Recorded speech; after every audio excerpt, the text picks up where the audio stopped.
I spend most of my time reading academic articles and journal articles and textbooks about neuroscience, cognitive psychology, ecological psychology, and other elements related to educational science. But sometimes when I'm on Twitter or X, I read about journalists and their reports on education. This story in The Guardian piqued my interest when I first saw this. I thought, oh, okay, that sounds like an interesting way to deal with essentially student behaviour in school. And when I read it, I had some questions. I clipped it, saved it to my Obsidian to write an article about at some point, not something to be published, just something to work through in my own time. But then Twitter somewhat exploded in the edu-Twitter space, and now I want to actually research and write an article about it. And this video is about how I'm doing it.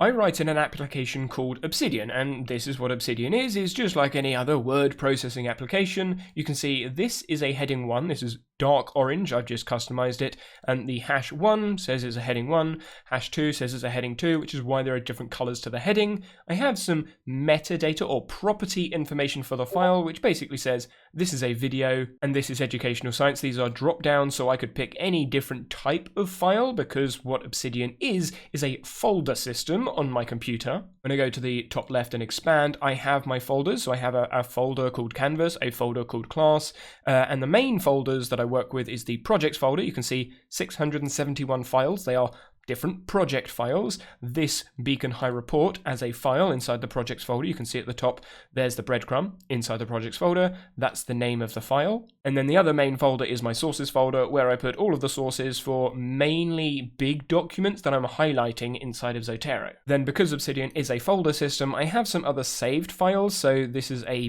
big overview file. This is a Canvas file, which is like a mind map sort of thing, and some other files to help me manage other information. But today, I want to be writing about this report, this article that I've shown in The Guardian there. On the right side, I have my outline, so I have my planning heading right at the top, and then underneath I have my sources heading, and underneath there is a list of all the sources, which is just a copy and paste of the links. Some of these are Twitter, you can see there are different Twitter posts, some of these are articles, some of them are Substack articles, and this list is just a list of all the things that I think might be relevant to writing this article or writing this project about the Beacon High report. The rest of this file at the moment is empty, but I've got points for things that I know I want to do. So any point that I find relevant in any of these sources, I'm going to put underneath the points section so I can collect them together, bring them together into something, or a claim or an argument or something that's similar. And then I have a rough outline for the script, because this is how I personally like working with scripts. My introduction is going to have a hook, or some sort of hook, a setup, a loop question, which is essentially a question that I think many people are likely going to ask. So I put that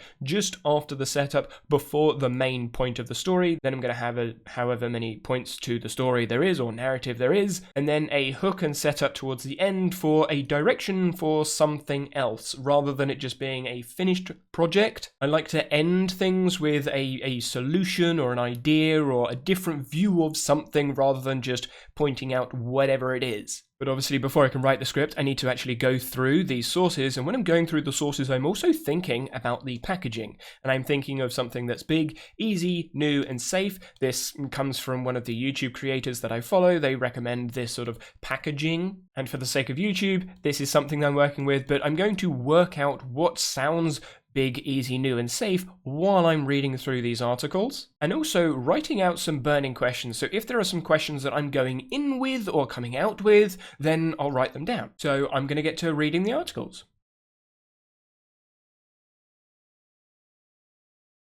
For those unfamiliar with Zotero, this might be useful context for how I research and work with online blogs. So looking into my Zotero, what this is essentially just a big library of lots of PDF files. All of these really are just PDF files that I've put into what's called a Zotero item, which when I click, you can see it changes the information. And if I clip something from the internet, Zotero automatically brings in what type of article it is. So most of these are journal articles, but some of them aren't. And I add a tag, so you can see I've done that one, I've done that one, I've partially done that one, which is a different tag. These ones I'm waiting on, so I'd like to read them, but I haven't got round to them, or maybe I've got the points I need, but I haven't fully read it. And what I do is I clip articles to Zotero. So in this case, I want to clip this web article to Zotero. At the top inside of my browser, it says Save to Zotero. This is the Zotero clipper. If I click on that, it then clips it to my library. I can clip it to a folder, So you see we've got misinformation, video journalism, PISA. If I open up my library, you can see inside of articles, we've got misinformation, PISA, etc. These are all the collections. They're not quite folders because you can have an item in more than one collection. I don't tend to use these that much because, as you can see, I've got lots of them. But now I have the article clipped into Zotero. However, at the moment, it is a snapshot. So when I double click, it takes me to a snapshot. So this isn't the web page. That's the web page. Here I can highlight different things inside of the web. Here, this is just a screenshot of the web page. It might not look different, but it is. You can see at the top, it's got Zotero and all the other different stuff inside of the web address. But what I want is to be able to open up the article, the PDF article, like I would do with this one, so in here, and then I can add highlights in. And the way I do that for a snapshot article or a blog from online, for me, on any browser, I can push Control P and it brings up the print menu. Maybe you need to go into the settings of whatever you're using, Chrome or Safari, and go to the print, and then you can save as PDF. So I'm just going to save the article as PDF. If I scroll down, you can see it's just going to save the entire article as a PDF. It doesn't matter really that the pages are empty at the end. I'm just going to save it to my downloads folder because it's going to go to Zotero anyway. Now I've got this inside of my downloads folder. Normally I do this over two screens, but so you can see it, I'm going to hotkey. It's going to look a bit weird, but this is the download from this browser window. I'm going to click and drag it into Zotero. So now what I'm doing is dragging the PDF from my downloads folder to Zotero, and you can see it's doing its organization in there. Now when I go into Zotero and actually show you what it's done, I now have the PDF and the snapshot inside of Zotero. So when I double click, I now have the article inside of Zotero. So when I highlight something, I can then highlight it and then export it out to Obsidian, which I'll show you in a second.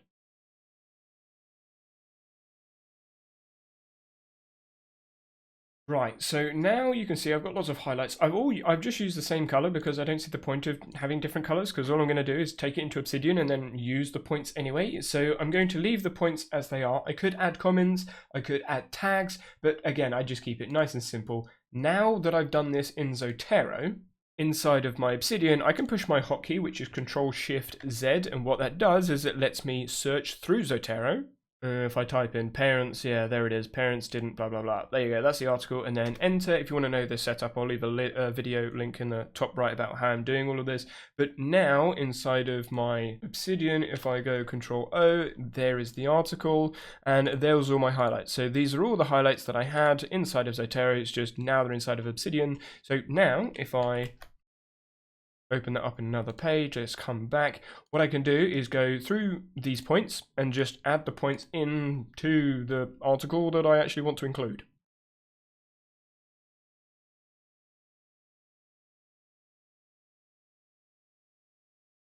Now, while I've gone through all of that, there are different points where I've added, so you can see we've got the source at the end. I've got the one that's related to the one, which is the article that I've actually come in for. That's so that when I move things around, so if I use Control and then up and down on my arrow key, it moves the lines up. But after the source, I've added in my own little point, as it were. I could have added this in Zotero. I do this in Obsidian because when I go through, I essentially get a second look. So my first look was inside of Zotero and the second look was inside of Obsidian, and now I'm doing my, I guess, third look of how I'm going to put this in the article. So this comment, only boys, I'm adding in a question there, anything else, and then I've also added in source. So is there a source or is there evidence for this? You can see there's one example there, and that's how I'm going to bring the points in, and then afterwards I'm going to group those points underneath this section. I've now done all of the main sources that I had to start with, so you can see I've got 7 sources up here. I've gone through them all. I've got all the points in underneath the points heading. I've got 3 sort of categories that I feel like are going to be discussed, but I'm not entirely sure on that. But I'm pretty much cooked for writing about this right now, so I'm going to move on to a different project. Last week I wrote an article. You can see the same sort of outline. I've got the planning, I've got all the different bits, I've got points. Dual coding I didn't include in the article, but it's a subsection that I thought about including. But this article is about cognitive load theory and how it's potentially overhyped because of some of the claims and things that are made inside of the theory, specifically around biological primary and secondary knowledge. But this project, as you can see by the icon at the top, is a video project. So if I jump all the way to the top, you can see this is a video project for educational science, but I want to write an article that's related to this that goes on the website, which is an essay. The list of sources is just the previous article, like this is linked, so the most overhyped theory in education, that's the title of this file. So this is just a simple link inside of Obsidian, which is done, if I zoom in so you can see, square bracket, and then it gives me a list of all the different files in here. So when I type the most, it will then say most hype, there it is. So that's all I've done to create that link. So let's zoom out, so there we go. And I've copied a couple of points in here from an old article that I'd written about cognitive load theory that I feel are relevant, but what I want to do is essentially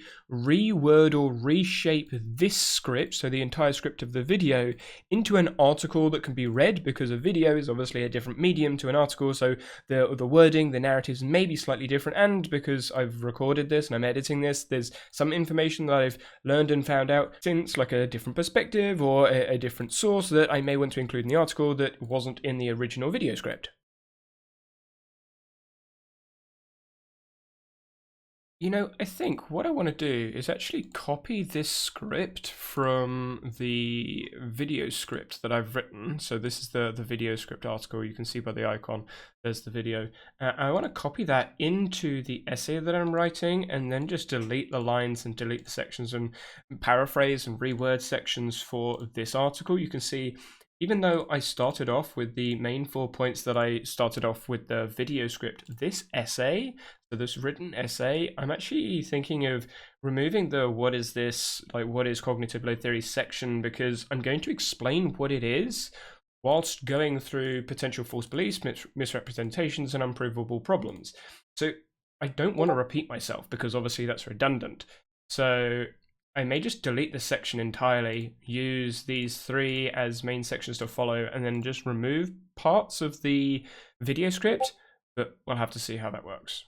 For a little bit of context of what I did there, each heading inside of Obsidian can be folded, so you can see there's a little arrow. If I zoom in, you might be able to see a little bit. No, can't see it easier. But you can fold the entire heading, so everything underneath heading 1, all of this can be folded, and now it's in this little 3 dots, and if I click to the right of the 3 dots, I can now highlight all of those words. So if I was to untoggle that, now everything underneath heading 1 is highlighted, and then I just come into the essay page and then paste it. So I've copied an entire part of the script and pasted it over. I could have done an extract and things like that for those that use Obsidian. I could have done that, but I don't want to extract it. I want to keep it inside this file. I just want to do an easy copy and paste. So that's what I did. Having gone through the first few sections of the script that I brought over to the essay article, I actually decided to make a section called base assumptions, because there are base assumptions inside of cognitive load theory which I feel are useful to explain in some way and describe, which is where I feel that the false beliefs and misrepresentations come from. So instead of having a what is cognitive load theory section, I'm going to have a base assumptions section. I don't know what it's going to be called yet, but that's where the basic history of what cognitive load theory is, where it came from, and all of the different ideas that build up the theory are going to be put. So I've been doing lots of things and lots of different projects. For the main Beacon High report project that I actually started this with, what I've done is I've brought in lots of points. You can see I've got other sources in here that I've gone to, I've explored them a little bit, but I don't have any main points that are included in the script at least. So they're just main bullet points. And it's like, oh yeah, I use that, maybe I'll go back to it again,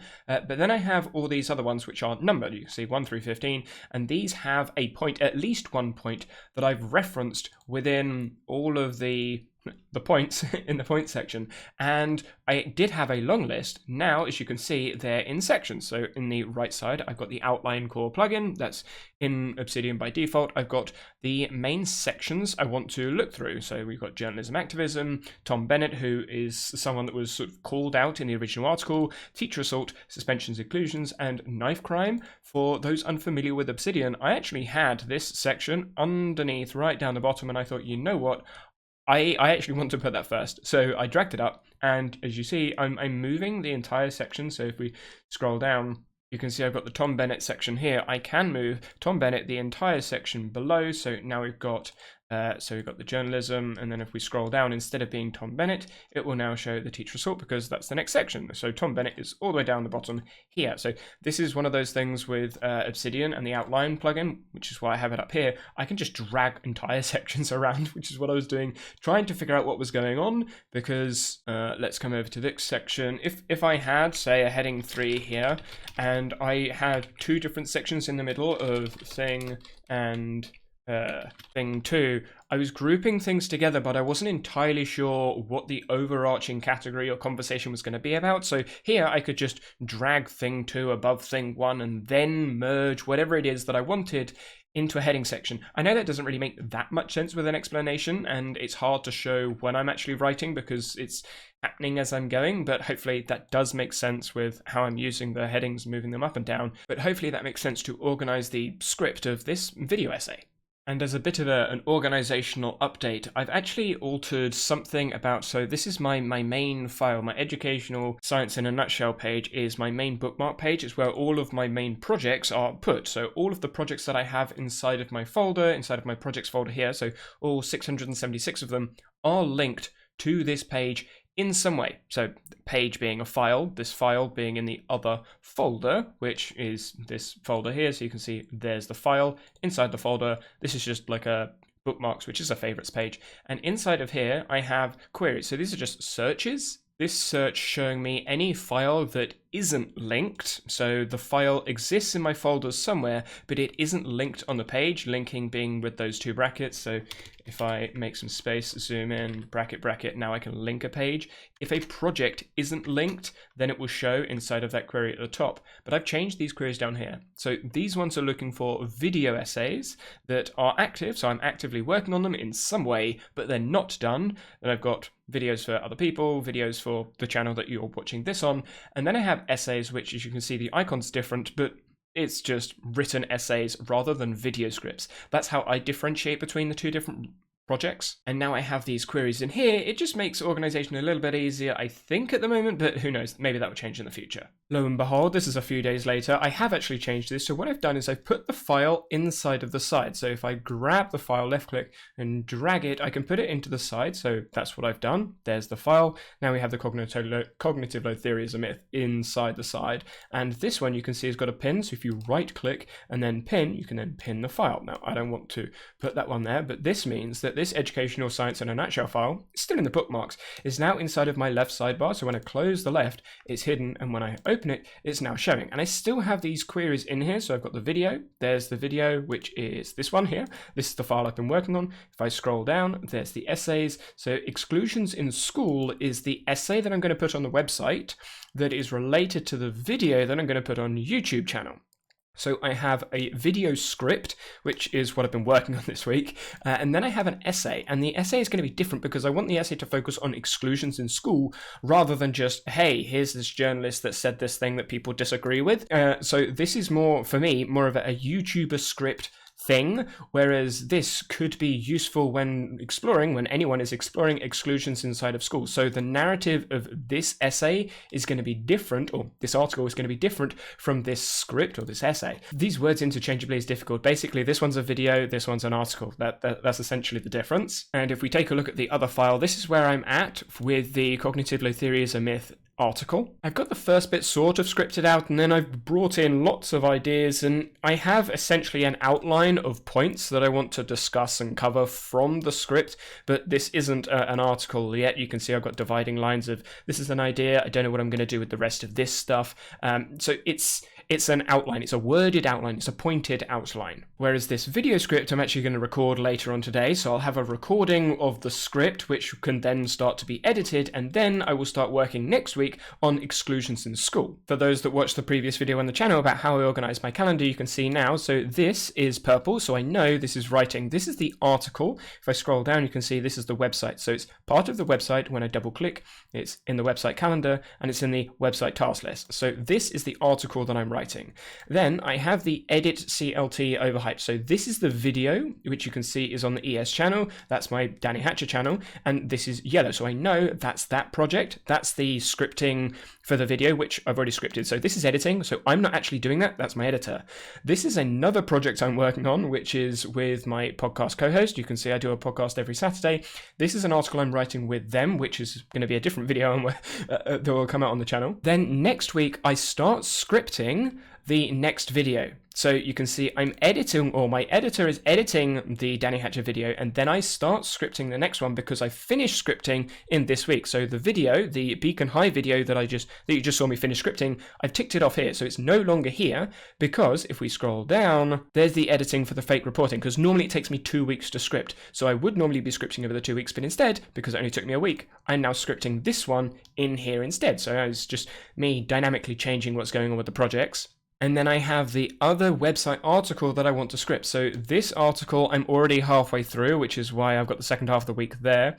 This one I want to start. Normally I don't have an overlap, but I feel like this isn't going to take long to finish. So I'm going to start the exclusions article the same week. The Beacon High video is what you're watching, which I'm finishing off the recording now. So I will be able to tick that off probably today. And then I have a video planned that I want to record about Obsidian and Justin Sung's view on Zettelkasten and things like that, which I'm going to do next week. And when I double click on any of these projects, you can see I have the link to the Obsidian file. So if I actually, let's go to there, you can see it's now opened up that file, opened up project, blah, blah, blah. So now it's opened up the file and I can go there. That is how I manage my time in my calendar and link it to the projects that I'm working inside of Obsidian with my little project list inside of the left sidebar now for what it is that I need to do. So Cognitive Load Theory is a Myth is the article that I'm going to work on next. Maybe that's the video that comes up next in this How I Work series. But if you're interested to hear more about how I manage my calendar, maybe have a look at this video, which will be on screen now.